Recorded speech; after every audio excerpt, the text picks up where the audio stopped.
Hi, my name's Phil Gardner and welcome to Fun with Boxes. Today we're taking a look at a small card game from Bright Eye Games that's called Tokkuri Taking. And my goodness, this one has a very unusual theme, I think you will find, and I think you will agree with me. Yes, because this says that dinosaurs love sake. Indeed, they love it, and they love to have parties and drink a lot of sake. Some even theorize that a huge sake party is what actually caused their extinction. Well, I don't know about that, to be honest, but what I do know is that this is a cracking little game. And it's a game for 2 to 4 players and will take you around 15 minutes to play. So let's take a look at how you set up and how you play a game of Tokkuri Taking. Okay, so let's take a look at the components for Tokkuri Taking. Well, we have 28 number cards, which are here. We have 3 dummy cards and 1 troublemaker card. And then we also have 10 sticks and a bag of 40 tokens. Okay, so let's take a look at how we set up the game. Okay, each player starts with a bank of 10 tokens. So I'm just setting up a 2-player game to go through how this game works. Now, rather humorously, the start player is the last person to see a live dinosaur. Well, good luck with that one. I guess what we could do is pick somebody at random. And then what we need to do is to take all the cards, so that's the cards including the 3 dummy cards and the troublemaker cards. And what we need to do, of course, is give these all a good old shuffle. And then we will deal 7 cards to each player and pop the rest of the cards onto the table, leaving room for a discard pile. Then we make a supply of all the sticks in easy reach and distance of all the players. And then we place the rule book showing the sake party quick reference in reach of all players. Now, the rule book comes with this very handy little quick reference, so we would keep this on the table for all players to see. Once you played the game a few times, of course, you won't need that reference. So if I move my tokens off to one side here, so we've got a little bit more room. Now, each player will take a look at their hand of cards and they will choose one and they'll play it face down in front of themselves and place a stick token at the level 10. So, for example, and then we're ready to play. Okay, the flow of the game, starting with the start player and then proceeding clockwise, players will take turns to perform one action. And on your turn, you can do one of the following. That's drink sake, and that's playing a card face up and applying its effect. Or you can supply Tokkuri, and you play a card face down and add a stick to the 10 space, just like we did at the beginning of the game. Or you can pass, but only if you have no cards in your hand, and you may be brought back into play later in the game through certain card effects. So let's have a look. Drink sake. So you play a card face up and apply its effect if there is one. And for each number shown on the card played, drink from a Tokkuri by reducing the stick the number shown. If there are multiple numbers shown, you must choose a different Tokkuri for each one. You cannot drink from the same Tokkuri more than once per turn. If you cannot drink from the required number of Tokkuri, you cannot play this card to drink sake this turn. You may still play it as a Tokkuri. Place any further Tokkuri played next to any already in front of you, and there's no limit to the number of Tokkuri you can have in front of you. And you can drink from any Tokkuri in play. It does not matter which player they belong to, yourself or another player. And you cannot cause a Tokkuri to go below 0. For example, if I only had 4 left in this Tokkuri, I couldn't play a 5 card or higher to drink from it because it only has 4 levels of sake in it. Now, if a sake was ever to be reduced to exactly 0, then you take it and you check it and place it in a personal score pile. It'll be worth 1 point at the end of the game unless it's the dummy, and then it would be discarded. So we would keep this in our personal supply to indicate that it's 1 point. So let's have a look at an example here. If I take a look at my cards, now I have got a 5 card there, so I could play that 5 and drink down to level 5 there on my card. Now the other player will go and they've got a 9. So what they could do is they could play this 9. So they would move this down to level 1, and then they would force me to discard a random card from another player's hand. So I would randomly discard this card when it was the dummy.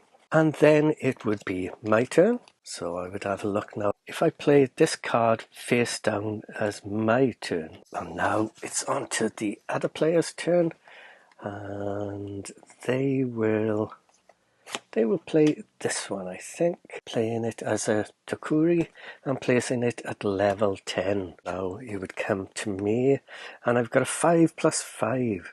So what I could do is I could play that. I'm just doing this as an example, not saying this is the best way to play, but the 5 would reduce this to exactly 0, and the 5 would bring that down to level 5. So I would reveal this, and I've now got 1 point. And then the next player would go, and we'd continue playing like this. And of course you pass when you eventually have no cards in hand. So if you have no cards in your hand, you must pass. You cannot choose to pass if you have any cards remaining.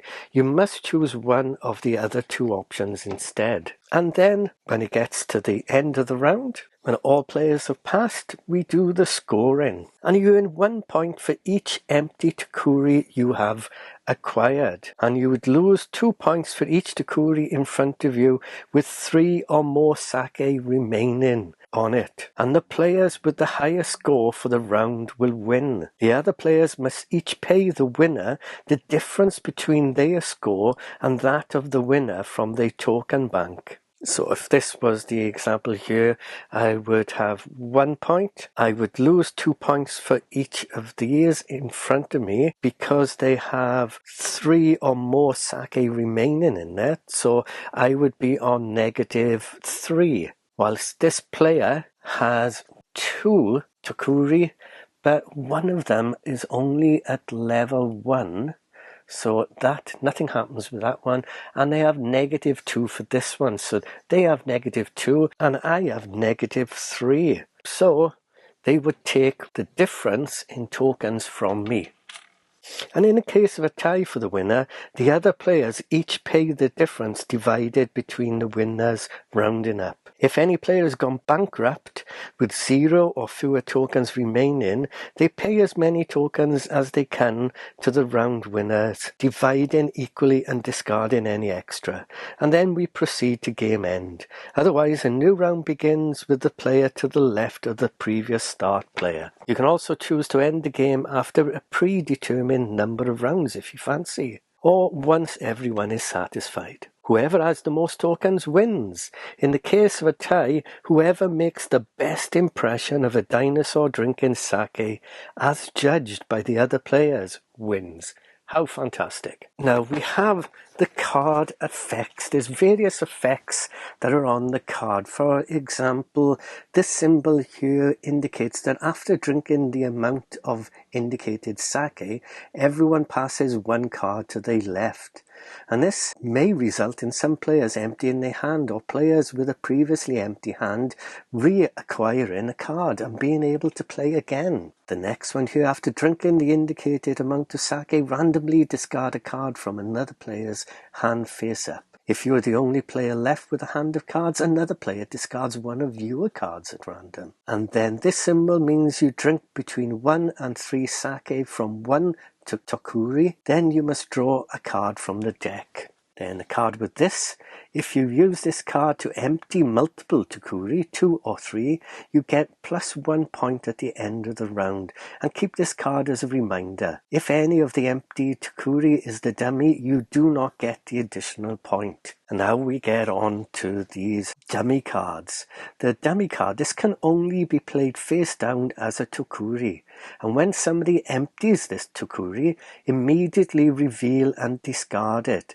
And it's worth 0 points. -2 penalty for having 3 or more sake at the end of the round still applies. And then finally the troublemaker. This card can only be played if it's the last card in your hand, and it must be played face down as a Tokkuri. It can be discarded or passes to another player due to the effects of other cards though. If we go back to this example that we've got in play here. So this player could play this 8 card to drink 8 from this Tokkuri, but of course they can drink from any Tokkuri. So this 5 now, they could move this Tokkuri level down to 5. So there you go, you carry on playing round after round until one person has run out of tokens, and then the player with the most tokens will win. And that's how you play Tokkuri Taking. Well, there you go. Such a clever little card game. We really have enjoyed playing this quite a lot, I must admit. Forget about the theme. It's a crazy theme, although I do love the crazy artwork, I must admit.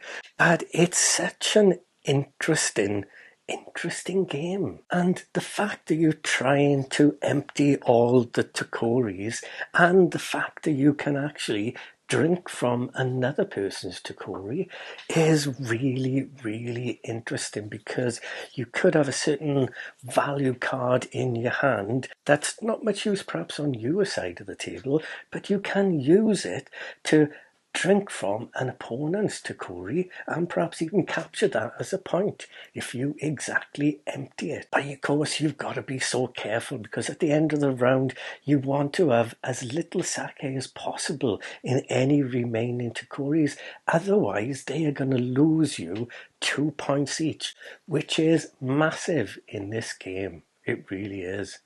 But I tell you what, so much fun to play. We'll be taking this along with us to UK Games Expo, I would imagine, and giving this a go on the train on the way up. Why not? It doesn't take up too much space, so I can imagine we should be able to play this on the train so long as we snaffle ourselves a table. Another cracking game from Bright Eye Games, and we will be checking them out this year too at the UK Games Expo. Can't wait to see them. Well, I do hope you enjoyed taking a look at this video. If you did, please consider hitting your like button and also hit that subscribe button too, because that will give dinosaurs access to more sake and will make them very happy, and also me happy as well, because of course subscribing to the channel will help to grow the channel. And in the meantime, as always, thanks so much for watching. Please do take care, and bye for now.